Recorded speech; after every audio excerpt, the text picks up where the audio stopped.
Sveiki, pristatome Jums iRobot Roomba 631 dulkių siurblys robotas. Šis modelis nėra labai unikalus, tai yra 6 klasės iRobot firmos gaminys ir taigi apžvelkim, ką jis turi. Taigi, jis neturi distancinio valdymo, jis neturi programavimo, jis turi rankinį valdymą, turi spot funkciją, sukimas ir siurbimo ratu, taip pat funkcija dock, paspaudus šitą mygtuką dulkių siurblys grįžta į savo bazę ir joje pasikrauna, ir tiesiog clean mygtuką. Tai reiškia, dulkių siurblys važinėja po visus namus, po visas patalpas ir siurbia. Pažiūrėkime, kaip jis veikia. Na ir ką dar galime apžiūrėti, tai matome, kad yra rankena. Iš jos galima taip paimti siurblį, kas yra patogu, nešti. Taip atrodo iš kitos pusės.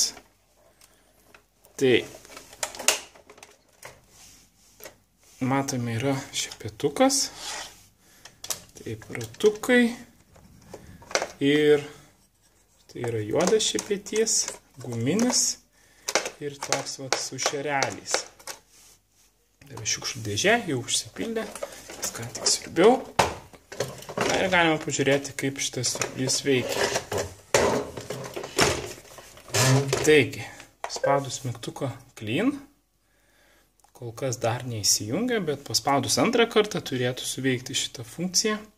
Pažiūrėkim, kaip veikia funkcija spot. Ir spaudžiu spot ir jis turėtų dabar suktis ratu ir siurbti viską clean.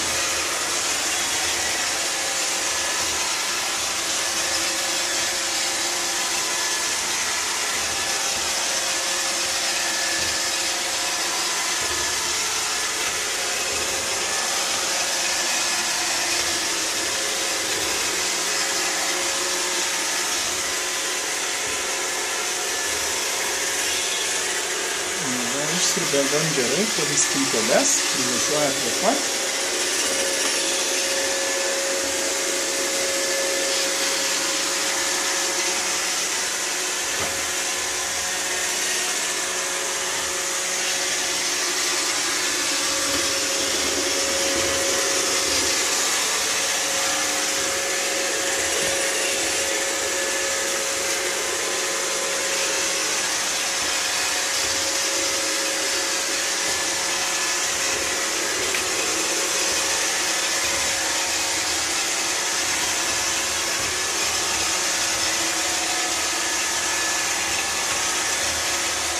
Mes siurbė tikrai nemažai laiko ir vat jis sėkmingai siurbė savo plotą ir sustoja.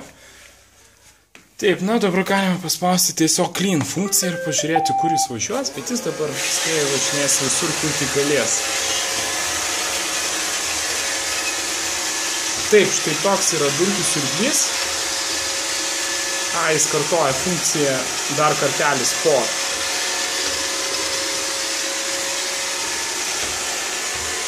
Jeigu mes norime, mes galime jį sustabdyti. Tiesiog paspaudę mygtuką. Taigi, paspaudus jis sustoja. Ir dar kartelį spusteliu.